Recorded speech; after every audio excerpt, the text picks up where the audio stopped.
Alam niyo ba na ang Pilipinas ay ilan lamang sa mga bansa na nakasaad sa saligang batas ang karapatan sa nutrisyon? Ayon sa 1987 Constitution ng Pilipinas, sa Article 15, Section 3, the state shall defend the right of children to assistance, including proper care and nutrition. Ako po si Rod Marcelino at welcome sa Radyo Mo sa Nutrisyon Season 3. Isang magandang hapon ng first Saturday ng Nobyembre, dear friends. Kumusta ang inyong pag-oobserba ng All Saints Day at All Souls Day? A long weekend, pero para pa rin sa marami, gaya namin dito sa Radyo Mo sa Nutrisyon, ito'y isang long working weekend. At siyempre, mga kasama, narito ang mahal nating lahat na ninang ng sa kalusugan at wastong nutrisyon, ang Executive Director ng National Nutrition Council, Assistant Secretary of Health, Bernie Flores. Good afternoon po, Asik Bernie. Good afternoon din sa iyo, Rod. Good afternoon sa lahat ng ating mga tagapakinig o yung mga bumiyabiyahe dyan, pabalik dito sa Manila mula sa kanilang mga probinsya. Ingat lang po kayo. Ma'am Bernie, tiyak mag-enjoy ang ating mga suki sa ating episode ngayong hapon. At bakit naman, Rod? Dahil kayo po, Ma'am Bernie, in a manner of speaking, ang nasa hot seat. Oo nga eh.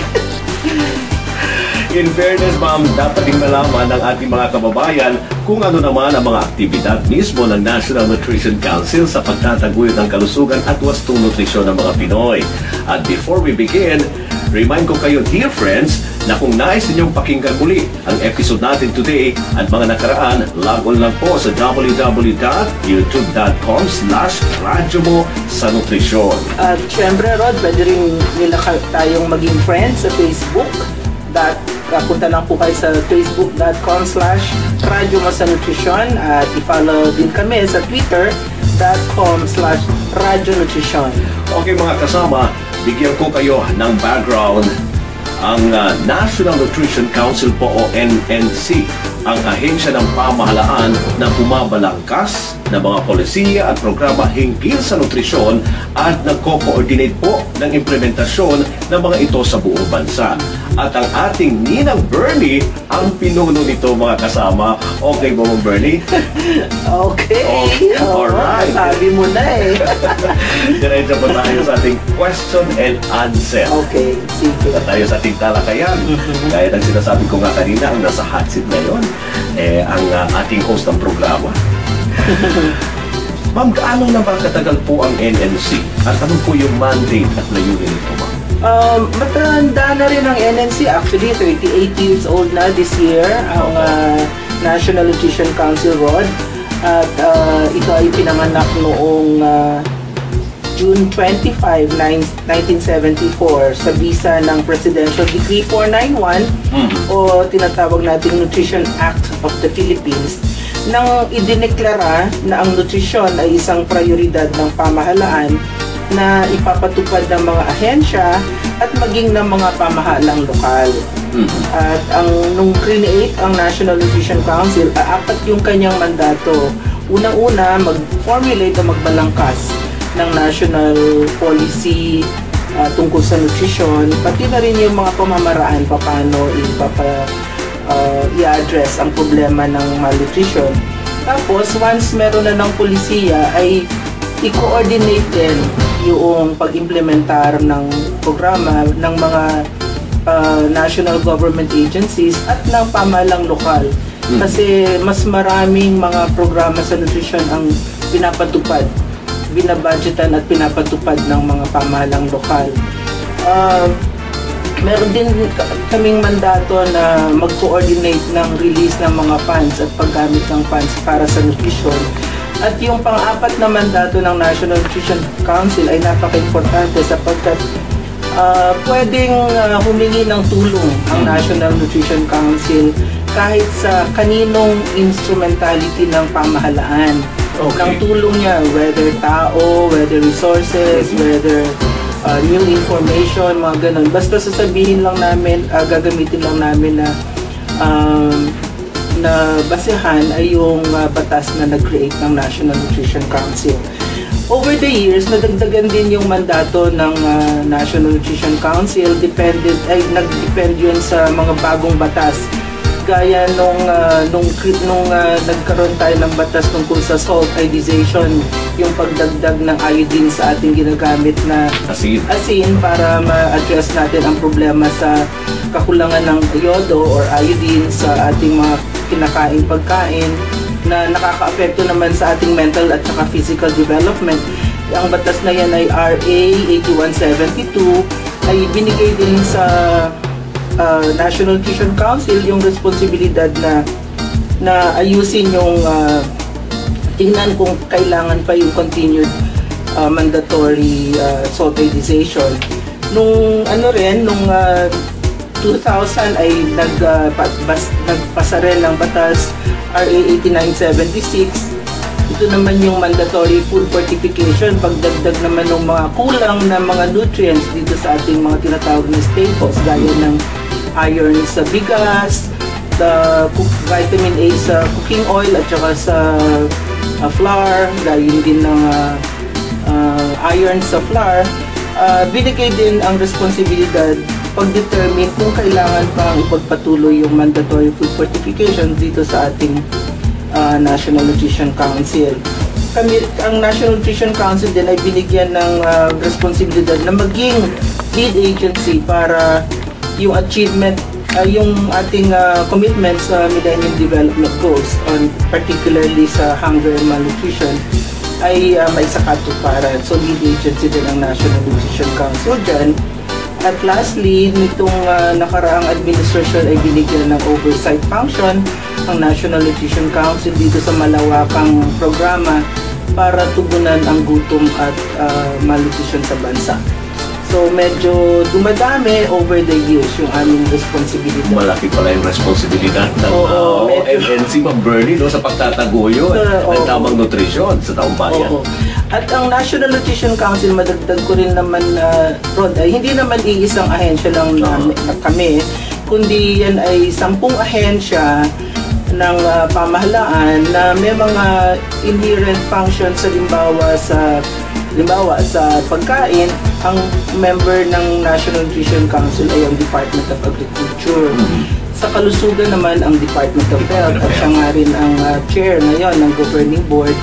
Ang trade and industry kasama rin, education kasama rin, social welfare and development kasama rin. Ito ay para ipakita na hindi naman iisang ahensya lang ang may responsibilidad at kakayahan tugunan ang problema ng malnutrition sa bansa. Kaya dapat tulong-tulong itong 10 ahensya na ito ng pamahalaan, kasama na rin ang pribadong sektor, at most importantly, yung ating mga pamahalang lokal. Iyon ang pinaka-importante. Particular yung mga nasa barangay talaga. Oo, tama. Okay, so paano naman, ma'am, pinatutupad ng NNSC ang mandato at layunin nito?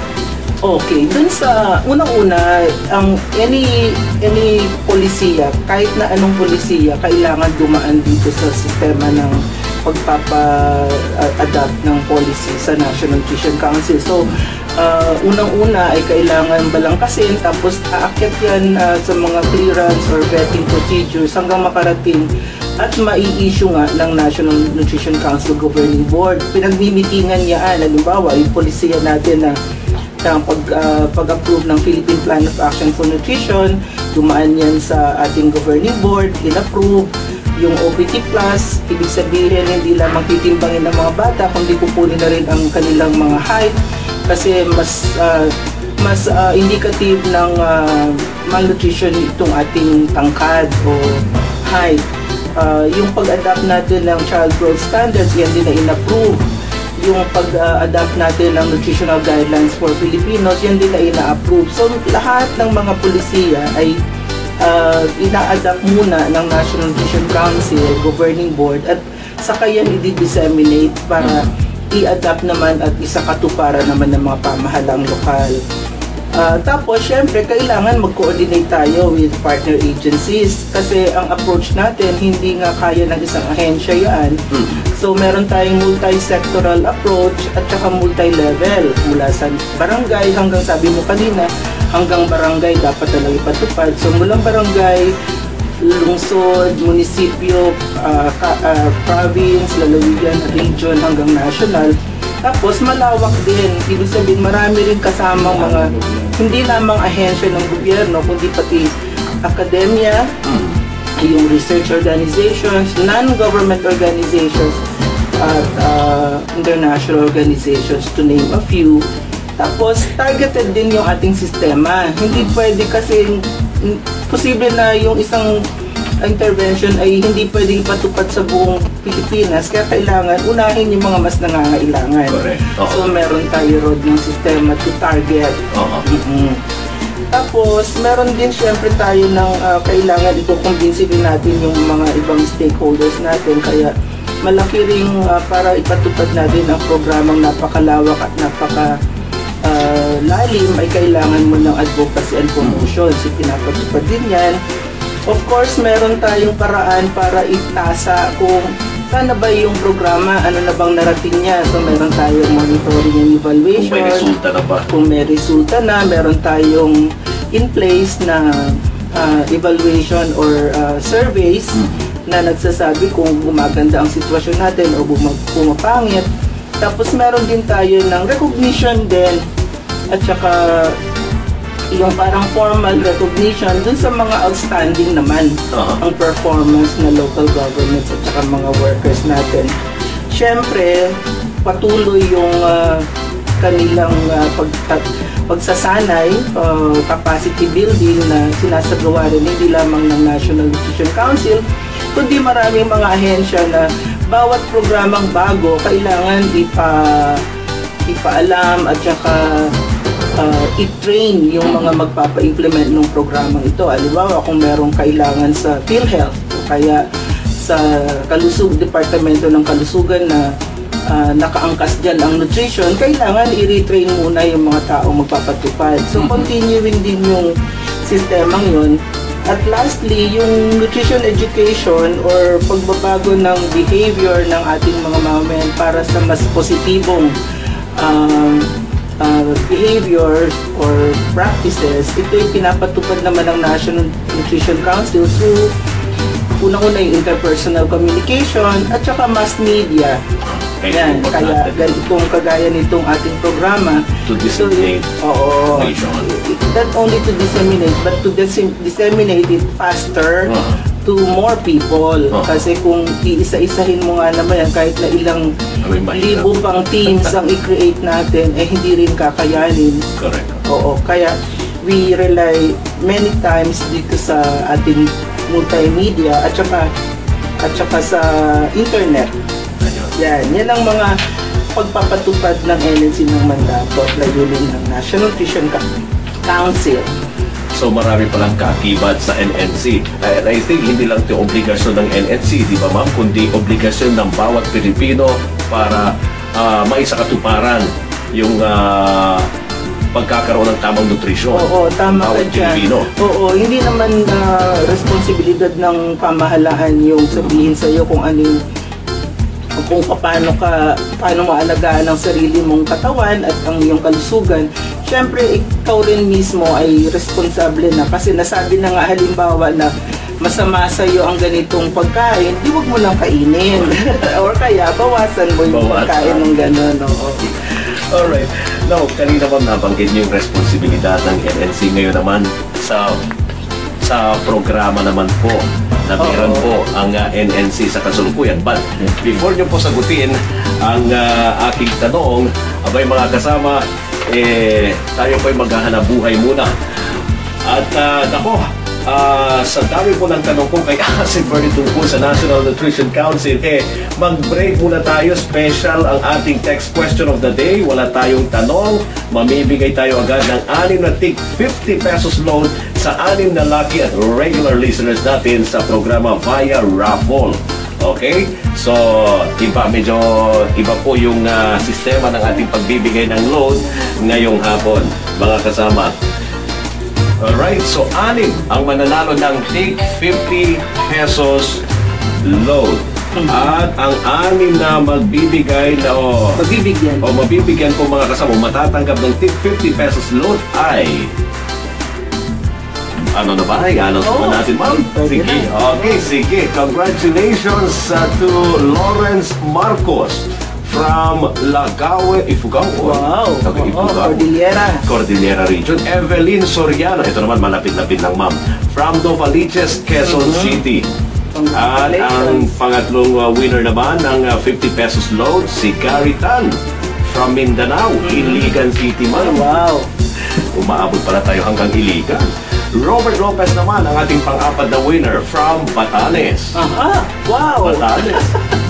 North hanggang south. Southern, Oo. talagang kompleto. Oo. Distributed yung pagbibigay natin ng 50 pesos. Pang-limang winner naman ng 50 pesos load, Dave Miras of Baguio City.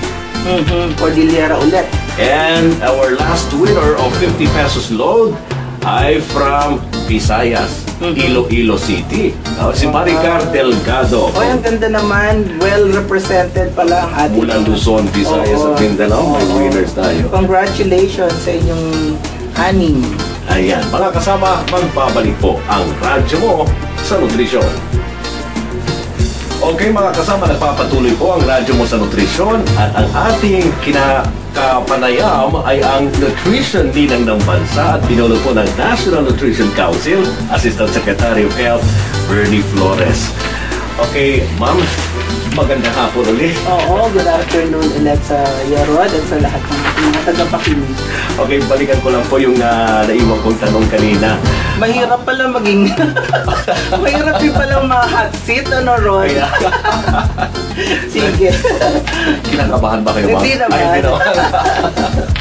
Okay, ma'am, anong pagkakaiba po ng mga programang nutrisyon noon kaysa ngayon? Magandang tanong yan, Rod. Unang-una, noon, siguro rin hanggang ngayon nga may mga tira-tira pa na ganyan ang pag-isip. Noon, pag narinig mo yung katagang nutrisyon, ang immediate program na nasa isip nila, hindi ba yung feeding? Feeding. Pagkain. Oo. Pero over the years naman ang pag-implement natin, sabi ko nga 38 years old na ang National Nutrition Council. Ngayon ay mas marami ng kaalaman para gawing pamantayan kung anong programa or intervention ang ating ipatutupad. Halimbawa, marami nang nangyaring or nagawa na clinical studies, maraming operations research, maraming mortality at saka morbidity studies. Meron tayo ng child growth standards na mula dyan sa mga studies na yan. Hindi lamang dito sa bansa, kundi lalong-lalo na sa labas, sa mga na ginagawa rin ng mga international organizations, technical organizations na pagka naman sinabi nila, ni-recommend nila yan sa isang bansa, talagang ipapatupad mo yan kasi alam mo na tama yung pagkakagawa ng studies na yan.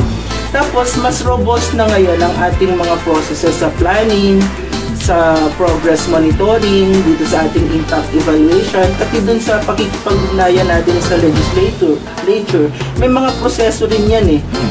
Pati yung pakikipag-relate namin sa media at sa iba pang institutions, kaya mas confident ang National Nutrition Council sa ating mga plano at programa. Mas marami rin ngayong adaptations o models na pwedeng gayahan ng ating mga pamahalang lokal. Kasi noon, nagsimula ang National Nutrition Council, parang ganyan, no? Yung blankong, anong tawag dyan, whiteboard or pisara. Wala talagang president or wala nang paggagayahan kami noong unang panahon ngayon, 38 years ago. Pero ngayon, over the years, marami na rin ng mga tinesting na models, mga creative din yung ating mga tagapagpatupad, kaya gumanda yung mga programa, yung design ng mga programa at talagang may direction eh. Oo, may direction, may focus, kaya pag pinakatuparan mo yun, yung expectation mo ay mamimit there. May resulta. Oo, may resulta. At mas marami tayong mga kaibigan at alyado ngayon, mga non-government organizations, civil society, simbahan, pati yung mga Muslim imam sa Autonomous Region in Muslim Mindanao, mga kasama rin natin sila. At nakatulong din yung pag-unlad sa information at saka communications technology. Pero nako, ma'am, gaya ng sinasabi ninyo kanina, nung nag-umpisa kayo, parang isang malinis na blackboard na hindi nyo alam kung saan papunta yung mga programa yung or wala kang actually tayo ang nagsilbing pamantayan o model sa Asia ng nutrition program. At hindi ito simpleng responsibilidad na inyo pong hinahawakan ngayon. Correct. Oo. Pero for sure, ma'am, ano po bang mga challenges o balakid na inyo pong na-encounter sa pagpapatupad ng mga programa at polisiya po ng ahensya ng NNC? Okay, sa unang-una sapagkat ang nagpapatupad ng ating mga programa ay mga national agencies at mga pamahalang lokal, tuwing magbabago ang liderato ng mga institusyon at mga pamahalang lokal, kuminsan ay nagbabago rin yung kanilang priorities at madalas, kesa minsan, yung nutrition, yung kalakaran at saka usaping nutrition ay medyo na naiisa ilalim sa mga listahan ng prioridad. Kaya kailangan, lagi rin kaming alerto at mag-advocate dun sa mga institusyon at sa mga pamahalang lokal na yun, alalahanin nila lagi yung usaping nutrition. Dahil nagbabago yung liderato ng ating mga pamahalang lokal, kuminsan tinatanggal nila yung mga taong nandiyan na at nagsilbi na at na-train mo na at na-equip mo na ng kaalaman at saka mga processes. Halimbawa, ang ating mga barangay nutrition scholars, kung sila ay nandun at voluntaryo lang sa mga barangay, pag may bagong kapitan, Palit ng kapitan, peligro, ibang grupo na naman ipapasok. Oo, kung minsan, kadalasan mga 50% of the BNSS napapalitan pag bagong kapitan or bagong local executives. Tapos may mga, meron tayong mga aktor sa food industry na kasi may mga batas nga tayo kanina sinabi ko, no? Hindi sila masyadong compliant pa sa mga batas kagaya ng food fortification at saka salt negotiation law. Ngayon din ay como local karamihan ay pamahalang lokal yung nagpapatupad, wala rin sila pa ng mga positions para sa nutrition officer or nutrition action officer. Kadalasan dagdag na trabaho lamang sa isang kawani ng pamahalaan yung trabahong pang-nutrisyon. Kaya minsan mahirap din kung idadagdag pa yun.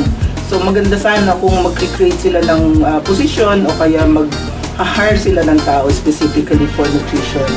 Tapos specific naman sa National Nutrition Council dahil di ba 17 na yung regions natin sa buong bansa. Yes. Kami hanggang ngayon hindi pa pinapayagan ng Department of Budget and Management na mag-create ng regional office sa Caraga at sa Mimaropa. So wala pa tayo ng regional office doon kaya doble-doble ang trabaho ng dalawa natin na taong dalawang region ang kanyang inaasikaso. So yun yung medyo immediate natin mga challenges sa pagpapatupad ng programa o polisiya ng nutrition.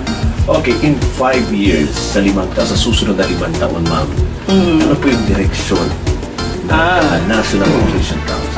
Okay. Nakikita niyo po. Sa tingin ko, kailangan lang pagtingin pa yung pakikipag-ugnayan sa mga stakeholders ng nutrition. Kasi nga, wala namang isang ahensya na makakasolve ng problema ng malnutrition.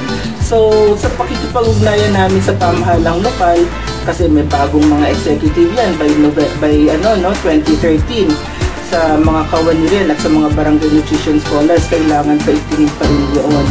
Sa industriya at kumpanya naman, para mas dumami pa ang maging compliance sa ating mga batas pang nutrisyon kagaya ng RA 8172 or yung ASIN law, yung 8976 o yung mandatory food fortification, pati na rin yung mga kumpanya na nagpapatupad ng Republic Act 10098, ito ay 10028 na Expanded Breastfeeding Promotion Act, at yung Executive Order 51.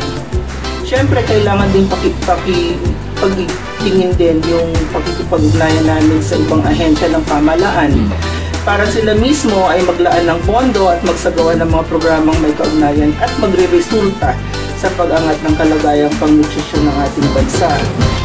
Ang mga international development organizations gaya ng UN agencies, FAO, Food and Agriculture Organization, World Food Program, World Health, UNICEF, International Labour Organization, UNDP, ay kasi may mga access yan sa mga bagong kaalaman estratehiya at mga proyekto patungkol sa nutrisyon. So kailangan talagang maayos yung aming pakikipag-ugnayan sa kanila.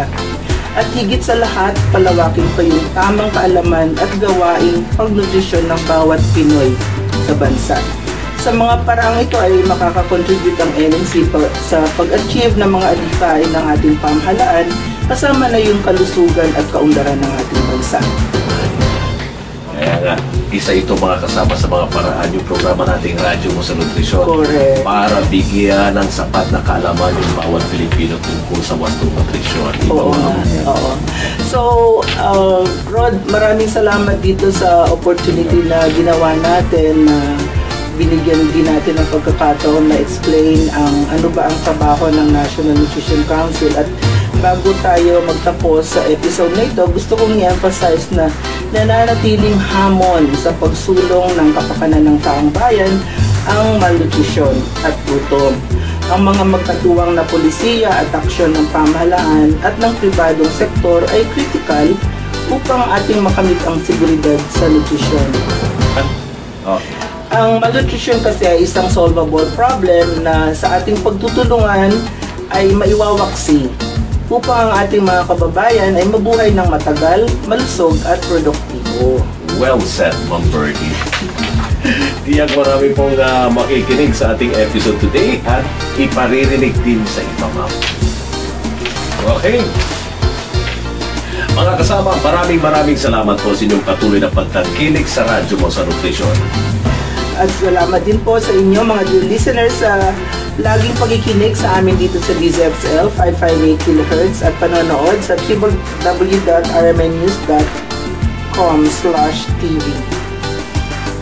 At tune in din po kayo lagi sa Radyo Mo sa Nutrisyon tuwing Sabado, 12:30 hanggang 1:00 ng hapon. At mga kasama, tandaan po, dito sa Radyo Mo sa Nutrisyon, bubusugin namin kayo sa impormasyon. At sisiskin namin kayo ng mga tip tungkol sa tamang nutrisyon. At tutulungan namin kayo iwaksi ang mga maling gawain kumukontra sa mabuting kalusugan. Wastong nutrisyon, impormasyon. Solusyon, positibong aksyon. Tandaan, malusog na katawan, malusog na isipan, para sa malusog na mamamayan. Ako po ang inyong lingkod, Assistant Secretary of Health, Bernie Flores. At ako naman po si Rod Marcelino. Kami po ang inyong mga kabalikat sa kalusugan at wastong nutrisyon. Dito sa Radyo Mo sa Nutrisyon. Malusog na katawan, nutrisyon ang kailangan. Malusog na isipan, nutrisyon ang kasagutan. Para sa malusog na mamamayan.